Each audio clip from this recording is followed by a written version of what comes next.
Hello, welcome back. I figured in this video we'd take a look at the companion to the blue frame, which is the Astray red frame. Now, of course, this model is in the same line, so it's going to be the exact same model, pretty much to a T, aside from, of course, being just the base kit, not any of the weird augmentations done later in the series. So, let's get started with a size comparison, shall we? So, the model from head to toe stands even about a little over 7 inches, counting the V fin. If you count to the top of the head, exactly 7 inches.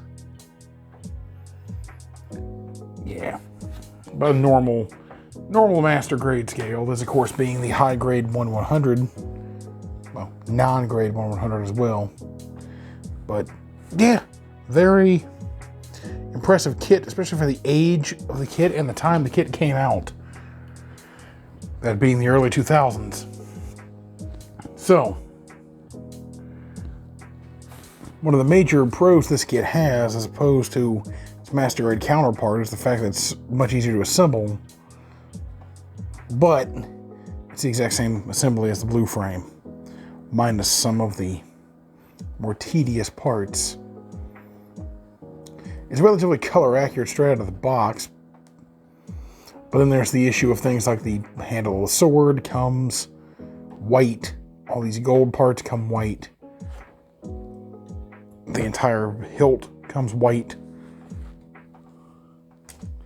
But you get that beautiful chromed silver sword blade that looks like an actual piece of metal. Beautiful blade. And for the purpose of review's sake, I went ahead and just used a Gundam marker on the pommel of this and the whole sheath here. I left the handle painted with just some acrylics I had on my desk from a project I was working on earlier.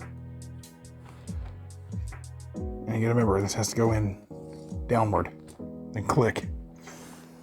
All in all, though, this kit's pretty impressive. It's pretty much the exact same as the blue frame when it comes to articulation. None of that's really that different. And we'll get down to that now. Due to it not having as much hindrance in this leg area or skirting area, you've got the ability to kick all the way forward, all the way back. You can even kick all the way out. Well, best the joint will allow is that. You get a double knee that goes really far back.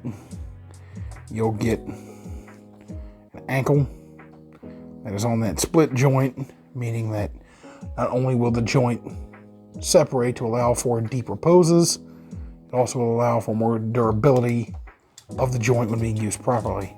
That's an issue we'll have to talk about. Due to the weak connection point this has by just plugging into a polycap, this falls off constantly with any kind of articulation.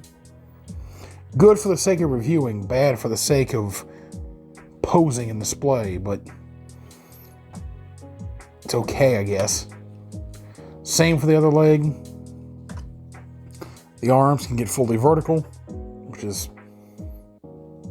The arms can get fully horizontal, which is really, really nice for a model that old, especially given the shoulder pad design too. The shoulder pad can pivot along with the arm. I wouldn't recommend doing that. The decal was a separate piece too. You get a bicep swivel, a single jointed elbow that gets good range. And then to get even more range out of the arm, you've got the same as the blue frame. There's a bit of articulation here that allows for even deeper, more wild poses. The torso is the same. It leans forward barely an inch, leans back barely an inch. The back piece can slide out and pivot. I don't know really what that feature's for, other than maybe some of the variants later. The head is on a standard polycap ball, so the head can look that way. It'll get stuck on the collar. The head can look that way and get stuck on the collar. It looks down, barely. Looks just a little bit up You don't really need anything too crazy with this kit either. I mean, it can do what it needs to do. As far as stickers and color correcting, well, here's where we get into one of the big issues that I have with this kit. While this kit's beautiful and really does look the part it's supposed to look for the time it came out and for what it's supposed to be, the problem comes with color correction and the way color correction's handled on the model. I'll just use one of the beam sabers and point this out. This little abdominal section right here, I had to take a Gundam marker and fill in because this is not red, this is just white. They give you a sticker that doesn't even color match this red remotely close. This is the best I could do with what Gundam markers I have. I wasn't going to break out acrylics because if I was going to break out acrylics, I would have just painted the whole kit. But you have 2 of these dry transfer decals, which one of these is on the shield as well. These look nice. These look very nice. You've got the typical foil seals here on the forehead for the cameras, and then the 2 for the eyes. I don't know how well you can see. One's for the eyes, but there's one there and one there. As far as that, the rest of the red and gray parts are color corrected, separated parts that separate the natural organic colors of the kit the way they should. Now, the biggest piece of color correction is the sword. As I mentioned at the start of the video, this was all cast in white. I had to take a Gundam marker to all these gold parts and all these red parts. As well as the same with the handle of the sword too. Now, wasn't a bad thing. That beautiful chrome sword blade really does kind of make up for that. One gimmick this does have that's nice is you can remove this pommel entirely. You can split the handle and then have the tang of the sword with the etchings of the person that forged it in the manga and in the novel on the pommel, on the tang of the sword, which is nice. Adds a little bit of extra realism. Sheath's nice, looks great on the kit. And he holds it well. I mean, it's a simple square handle inside a square hand. It's going to hold perfectly. It's not a problem. As a matter of fact, it looks very good in the hands of the kit. But he also has technically 4 more weapons. He has the beam sabers, where you have 2 of them. They're oblong, kind of a weird shape personally, and the beam saber handles plug in like that, and then they slide into the hands. You'll see when you look at the hands, a certain way they got to plug in. Can't go in that way, so they got to plug in sort of that way.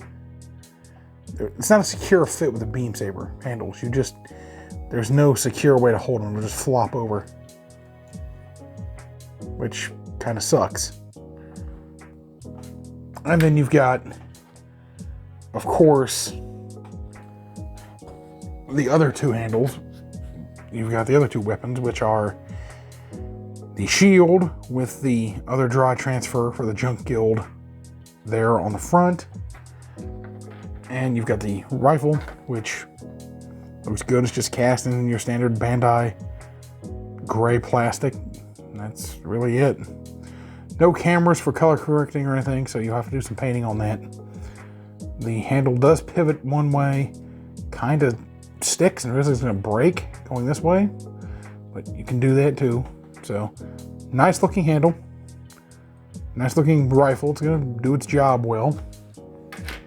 You've got a hand for holding the sheath of the sword, and that just pops on like so, and holds that in place and makes it look like he's drawing his sword. That's a nice feature to have. That really does look cool, and it fits in there snugly enough if it's going to be attached to the body of the model. You've got your pilot figure that I left on the sprue because I haven't painted yet.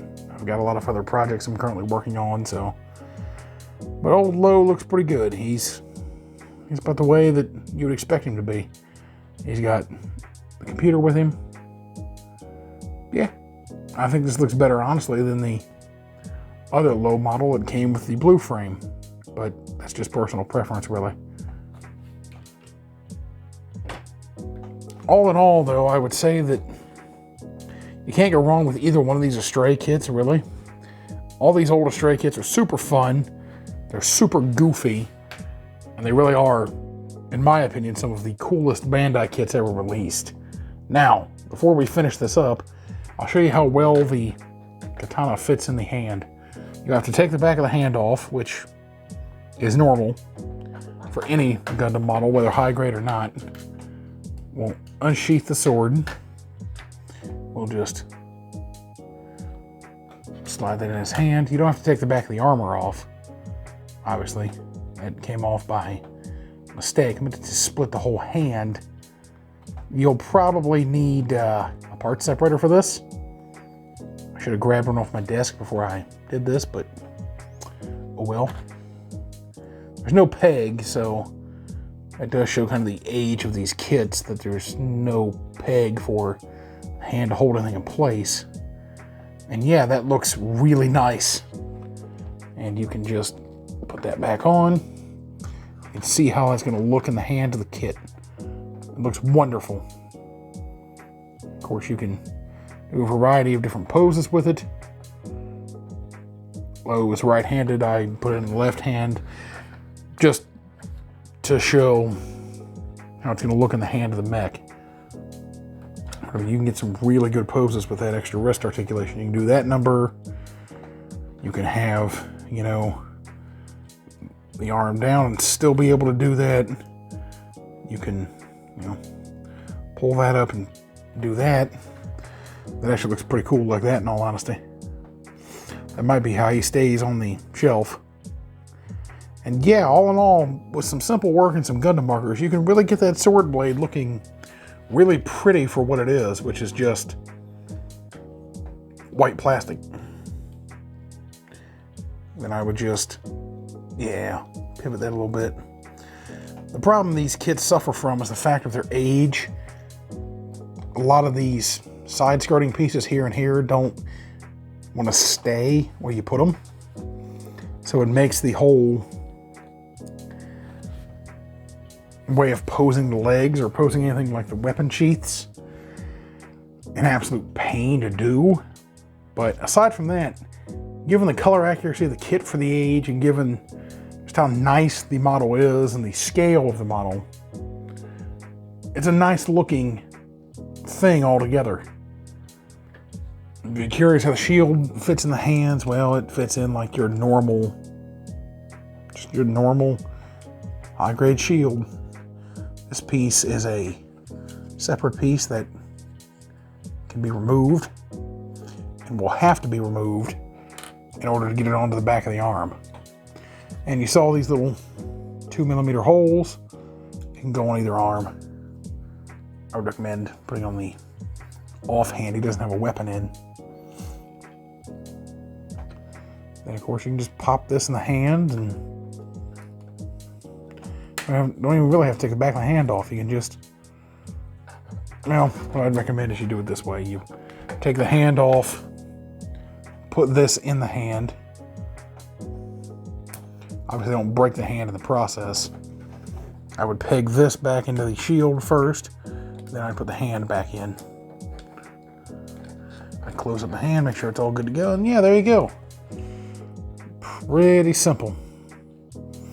You can have that really good look for the red frame and have below just rocking the hero pose there. Just, yeah, that looks really nice. And in all honesty, if you're in the market for a red frame and you're able to find this pretty cheap on eBay like I was, I would highly recommend you buy one just to experiment with. They're just fun older kits to have. Now, of course, the accuracy to the source material can be debated, since with every model kit around this time period, especially seed kits like this, the proportioning was a little all over the place, especially on certain characters like some of your mainline suits. They were a little all over the place when it came to actual accuracy to source material, but this kit does a good job. All of the Astrays so far have been impressive for what they are, for their time period, and for when they came out. Obviously, they don't stack up to a master grade. I would still say if you're in the market for a red frame that's going to both be functional and be color accurate and be a good straight build directly out of the box, probably not this. I would go more for the master grade, given the fact that the master grade is more accurate, it looks better, it's proportionally a little better in the legs, but it's also a little more sophisticated in the way it's made. On top of the fact that the master grade fits with the current master grade line, you really don't have to worry about, you know, it being a seed spin-off kit not matching with the current seed kits. It'll match one-to-one with them. And you have the options for back parts to do either this or the thruster bells or pretty much anything else in any of the striker packs, essentially, which this has compatibility for the early striker packs, not the current master grade striker packs. So I would highly recommend, if you're in the market for a 1/100 red frame Astray, unlike the blue frame where there's really not that much of a difference, I would recommend you go master grade instead of this. Especially as a beginner, and if you just really like the kit, then I would recommend it. The reason I, of course, have this kit in my possession is because this is a Holy Grail kit. I remember when I first got into scale modeling as a hobby that this was the first model I saw that got me into Gunpla. All the way back in the early 2010s, a hobby shop I would go to with my parents on the weekend would have a couple of these old models still in stock, just sitting there gathering dust. They had every time I would see any version of the red frame, but this one would stick out to me. I don't know if it was because the box was more colorful or if it was just because it's just one of those kits that just sticks in your head because it's one of the things that make you fall in love with the hobby. And you know, history does kind of repeat itself when you're a fan of Gunpla and Gundam. You kind of, you know, swear to yourself you'll never buy the gaudy red and white mecha with a giant katana, and then almost 10 years later, here I am buying the red and white mecha with a giant katana. And yeah, I do highly recommend, if you have nostalgia to these old kits, picking them up. But if you don't, then I wouldn't. I would go for the master grade, especially for the red frame. Now, the rest of the line, though, will be a problem. If you're a completionist and you want to buy the entire Astray team, you're going to have to pay a pretty penny. The green frame will retail for about over $150. The gold frame is well over $200 at this point. I paid $50 for this, and that was reasonable-ish enough. The blue frame was about $50, which, again, given the age of the kit and what the kit is, yeah, $50 may be asking a little much. But at the end of the day, I can say that I give this kit and pretty much the blue frame the same rating of an 8 out of 10, given the fact that they do their job well. They do exactly what a high grade of any scale at this time was supposed to do. They convey the character in 3D, they do it right, it looks good, it's a very well made kit, it looks wonderful. There's nothing inherently that bad with the kit aside from some needs for color correcting, well, anything, because the stickers you are given in the box to do some color correction include nothing for the weapons. So that's kind of a pain. But aside from that, I would still recommend the kit if you're an experienced builder and you're looking for a kit that's not only fun to do, but also very nostalgic and fun for a lot of people who got into the hobby around this time period. I will see you guys in the next video, and thank you for watching.